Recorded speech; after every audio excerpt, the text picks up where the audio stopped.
Hi all, ನಮಸ್ಕಾರ ಎಲ್ರಿಗೂ. Welcome back to my YouTube channel. Yes, ನಿಮಗೆ ಆಲ್ರೆಡಿ ತಮ್ಮನೇಲಿ ನೋಡಿ ಒಂದು ಐಡಿಯಾ ಬಂದಿರುತ್ತೆ ಅಲ್ವಾ. ಇವತ್ತು ನಾನು ನಿಮಗೆ ಹೇಳೋಕೆ ಹೊರಟಿರೋದು ಬಾಟು ಕೇವ್ಸ್ ಬಗ್ಗೆ. ನಾವು ನಮ್ಮ ಮಲೇಷಿಯಾ ಟ್ರಿಪ್ಪಲ್ಲಿ ಸೆಕೆಂಡ್ ಡೇಗೆ ಹೋಗಿದ್ದು ಬಾಟು ಕೇವ್ಗೆ. ಆ್ಯಂಡ್ ನಿಮಗೆ ಬಾಟು ಕೇವ್ಸ್ ಹೋಗೋದಕ್ಕೆ ಹೇಗೆ ಹೋಗಬೇಕು ಆ್ಯಂಡ್ ಕಾಸ್ಟ್ನ ಹೇಗೆ ಸೇವ್ ಮಾಡಬೇಕು ಅಲ್ಲಿ, ಆ್ಯಂಡ್ ಬಾಟು ಕೇವ್ಸಲ್ಲಿರೋ ಮುರುಗನ್ ಟೆಂಪಲ್ ಬಗ್ಗೆ, ಅದರ ಹಿಂದಿನ ಕಥೆ ಎಲ್ಲನೂ ನಿಮಗೆ ಡೀಟೇಲ್ ಆಗಿ ಹೇಳಿದ್ದೀನಿ. ಸೊ ವಿಡಿಯೋನ ಮಿಸ್ ಮಾಡಿದೆ ಆ್ಯಂಡ್ ಸ್ಕಿಪ್ ಮಾಡಿದೆ, ಕೊನೆವರೆಗೂ ಖಂಡಿತ ನೋಡಿ. ಆ್ಯಂಡ್ ಇನ್ನೂ ನನ್ನ ಚಾನಲ್ಗೆ ಸಬ್ಸ್ಕ್ರೈಬ್ ಆಗಿಲ್ಲ ಅಂದರೆ please subscribe to my channel. ನಾವು ಸ್ಟೇ ಆಗಿದ್ದ ಮರ್ಕ್ಯೂರ್ ಹೋಟೆಲಲ್ಲಿ ನಮಗೆ ಬ್ರೇಕ್ಫಾಸ್ಟ್ ಕೂಡ ಇನ್ಕ್ಲೂಡ್ ಆಗಿತ್ತು. ಸೊ ವೆರೈಟೀಸ್ ಆಫ್ ಫುಡ್ಸ್ ನಮಗೆ ಬ್ರೇಕ್ಫಾಸ್ಟಲ್ಲಿತ್ತು. ವೆಜ್ಗೆ ವೆರಿ ಲೆಸ್ ಆಪ್ಷನ್ಸ್ ಇದ್ದರು.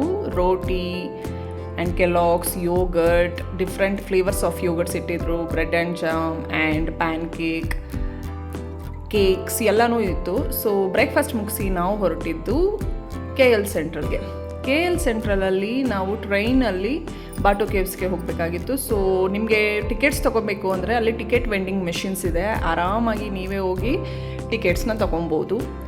ಸೊ KL ಸೆಂಟ್ರಲ್ ಅನ್ನೋದು ಇದೊಂದು ಮೇನ್ ಹಬ್. ನೀವು ಎಲ್ಲಿಗೆ ಹೋಗಬೇಕಾದ್ರೂ ಟ್ರೈನಲ್ಲೇ ಆಗಲಿ ಬಸ್ಸಲ್ಲೇ ಆಗಲಿ KL ಸೆಂಟ್ರಲ್ಗೆ ಹೋಗಬೇಕು. ಸೊ ಅಲ್ಲಿಂದ ನಾವು ಬಾಟು ಕೇವ್ಸ್ಗೆ ಹೋಗ್ತಿರೋದು ಟ್ರೈನಲ್ಲಿ ಏನಕ್ಕೆ ಹೋಗ್ತಿದ್ದೀವಿ ಅಂದರೆ ಇಟ್ ಈಸ್ ವೆರಿ ಚೀಪ್. ಏನಕ್ಕೆ ಅಂತ ಅಂದರೆ ಜಸ್ಟ್ 2.5 RM ಆಗುತ್ತೆ ಪರ್ ಪರ್ಸನ್ಗೆ. ಅದೇ ನೀವು ಕ್ಯಾಬಲ್ಲಿ ಹೋಗ್ತೀನಿ ಅಂದರೆ 40 RMs ಆಗುತ್ತೆ. ಸೊ ನೀವೇನಾದರೂ ಮನಿ ಸೇವ್ ಮಾಡಬೇಕು ಅಂತ ಇದ್ದರೆ ಬೆಟರ್ ಆಪ್ಷನ್ ಇದು ಟ್ರೈನಲ್ಲೇ. ಆ್ಯಂಡ್ ಟ್ರೈನಲ್ಲಿ 40 ಮಿನಿಟ್ಸ್ ಜರ್ನಿ ಆ್ಯಂಡ್ ಇದು 13 ಕಿಲೋಮೀಟರ್ಸ್ ದೂರದಲ್ಲಿದೆ ಕೋಲಾಲಂಪುರಿಂದ.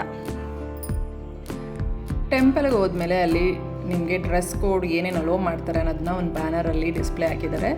ಸೊ ಅದಾದಮೇಲೆ ಕೆಳಗಡೆ ಹೋದರೆ ನಿಮಗೆ ತಮಿಳಲ್ಲಿ ಮಾತಾಡೋದು ಕೇಳಿಸುತ್ತೆ. ಎಸ್, ಅಲ್ಲೆಲ್ಲ ಆಲ್ಮೋಸ್ಟ್ ತಮಿಳಲ್ಲಿ ಮಾತಾಡೋರು ಇದ್ದಾರೆ. ಆ್ಯಂಡ್ ಲೆಫ್ಟ್ಗೆ ಹೋದರೆ Hanuman temple and snow world ಎಲ್ಲನೂ ಇದೆ. ಸೊ ಅಲ್ಲಿಂದ ನೀವು ರೈಟ್ ತೊಗೊಂಡು ಬಂದರೆ ಸ್ಟ್ರೈಟ್ ಬಾಟು ಕೇವ್ಸ್ ಅಂದರೆ ಮುರುಗನ್ ಟೆಂಪಲ್ ಇರುವಂಥದ್ದು. ಆ್ಯಂಡ್ ರೈಟ್ ಸೈಡಲ್ಲಿ ಕಾರ್ ಪಾರ್ಕಿಂಗ್, ಇನ್ ಕೇಸ್ ನೀವು ಕಾರಲ್ಲಿ ಹೋಗಿದ್ರೆ ನಿಮ್ಮ ಕಾರ್ ಅಲ್ಲೇ ಪಾರ್ಕ್ ಮಾಡಿ ಹೋಗುವಂಥದ್ದು. ಇದರ ಪಕ್ಕನೇ ಅಲ್ಲೆಲ್ಲ ಪಾರ್ಕ್ ಇದೆ. ಸೊ ನವಿಲನ್ನೆಲ್ಲ ಇಟ್ಟಿದ್ದಾರೆ ಆ್ಯಂಡ್ ಎಲ್ಲ ಟೆಂಪಲ್ಸು ಸಹ ಇದೆ, ಬೇರೆ ಬೇರೆ ದೇವ್ರದ್ದು. ಬಟ್ ಮೇನ್ ಇಲ್ಲಿ ಅಟ್ರಾಕ್ಷನ್ ಇರೋದು ಈ ಮುರುಗನ್ ಸ್ಟ್ಯಾಚು. ನೋಡಿ, ನಿಮಗೆ ಕಾಣಿಸ್ತಿದೆಯಲ್ಲ ಮುರುಗನ್ ಸ್ಟ್ಯಾಚು.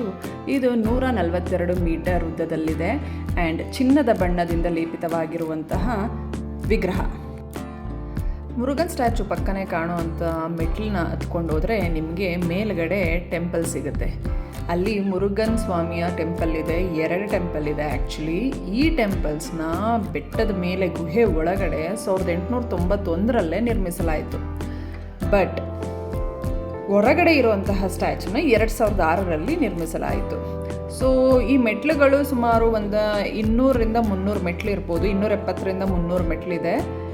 ಆ್ಯಂಡ್ ಎಲ್ಲ ಮೆಟ್ಲಿಗೂ ಡಿಫ್ರೆಂಟ್ ಕಲರ್ಸ್ನ ಪೇಂಟ್ ಮಾಡಿದ್ದಾರೆ. ನೋಡೋಕ್ಕಂತೂ ತುಂಬಾ ಚೆನ್ನಾಗಿ ಕಾಣುತ್ತೆ. ಮಲೇಷಿಯಾದ ಜನಸಂಖ್ಯೆಯಲ್ಲಿ ಭಾರತೀಯರು 3ನೇ ಅತಿ ದೊಡ್ಡ ಜನಾಂಗ. ಅಲ್ಲಿರೋ ಇಂಡಿಯನ್ಸಲ್ಲಿ 81% ತಮಿಳಿಯನ್ಸ್ ಇದ್ದಾರೆ. ಸೊ 1891ರಲ್ಲಿ ತಂಬು ಸ್ವಾಮಿ ಅಂತ ತಮಿಳು ವ್ಯಾಪಾರಿ ಇರ್ತಾರೆ. ಅವ್ರಿಗೇನು ಅನಿಸುತ್ತೆ ಅಂದರೆ ಈ ಗುಹೆನ ನೋಡಿಬಿಟ್ಟು ಇದು ಮುರುಗನ್ ಸ್ವಾಮಿ ಆಯುಧ ಇದೆಯಲ್ಲ, ಈಟಿ, ಅದೇ ಶೇಪಲ್ಲಿದೆ ಅಂತ ಅವರಿಗೆ ಅನಿಸಿ ಆ್ಯಂಡ್ ಅವ್ರ ಕನಸಲ್ಲೂ ಸಹ ಒಬ್ಬರು ದೇವಿ ಬಂದು ನನ್ನ ಮಗನಿಗೆ ದೇವಸ್ಥಾನನ ಕಟ್ಟಿಸು ಅಂತ ಹೇಳಿರ್ತಾರೆ ಅನ್ನೋದು ಇಲ್ಲಿನ ವಾಡಿಕೆ. ಆ್ಯಂಡ್ ಅದಕ್ಕೋಸ್ಕರ ಅವರು ಇಲ್ಲಿ ಮುರುಗನ್ ಟೆಂಪಲ್ನ ನಿರ್ಮಾಣ ಮಾಡ್ತಾರೆ. ಮೆಟ್ಲತ್ತು ಬಂದಾದಮೇಲೆ ನಿಮ್ಗೆ ಸಿಗೋ ಟೆಂಪಲ್ಲೇ Shri Idumban temple and Shri Velayuthur Swami main temple. ನಾವು ಟೆಂಪಲ್ ಒಳಗೆ ಹೋಗಿ ಮುರುಗನ್ ಸ್ವಾಮಿ ದರ್ಶನ ಪಡೆದಾದ್ಮೇಲೆ ಪ್ರಸಾದನೂ ಸಿಕ್ತು. ಅದಾದಮೇಲೆ ಇನ್ನೂ ಸ್ವಲ್ಪ ಮೆಟ್ಲು ಹತ್ಕೊಂಡು, ಅಲ್ಲಿ ಕಾಣಿಸ್ತಿದೆಯಲ್ಲ ಆ ಮೆಟ್ಲು ಹತ್ಕೊಂಡು ಮೇಲೆ ಹೋಗಬೇಕು. ಅಲ್ಲಿ ಮೇಲ್ಗಡೆ ಹೋದರೆ ಶ್ರೀವಳ್ಳಿ ತೈವನೈ ಸುಬ್ರಹ್ಮಣ್ಯರ್ ಟೆಂಪಲ್ ಇದೆ. ಅಂದರೆ ಮುರುಗನ್ ಮತ್ತು ಅವರ 2 ಪತ್ನಿಯರ ಅಲ್ಲಿ ಪೂಜಿಸ್ತಾರೆ. ಸೊ ನೀವೇ ನೋಡ್ಬೋದು ಮೇಲ್ಗಡೆ ಹಿಂಗೆ ಗುಹೆ ಇದೆ ಆ್ಯಂಡ್ ಸೂರ್ಯನ ಕಿರಣ ಅಲ್ಲಿಂದ ಬರುತ್ತೆ.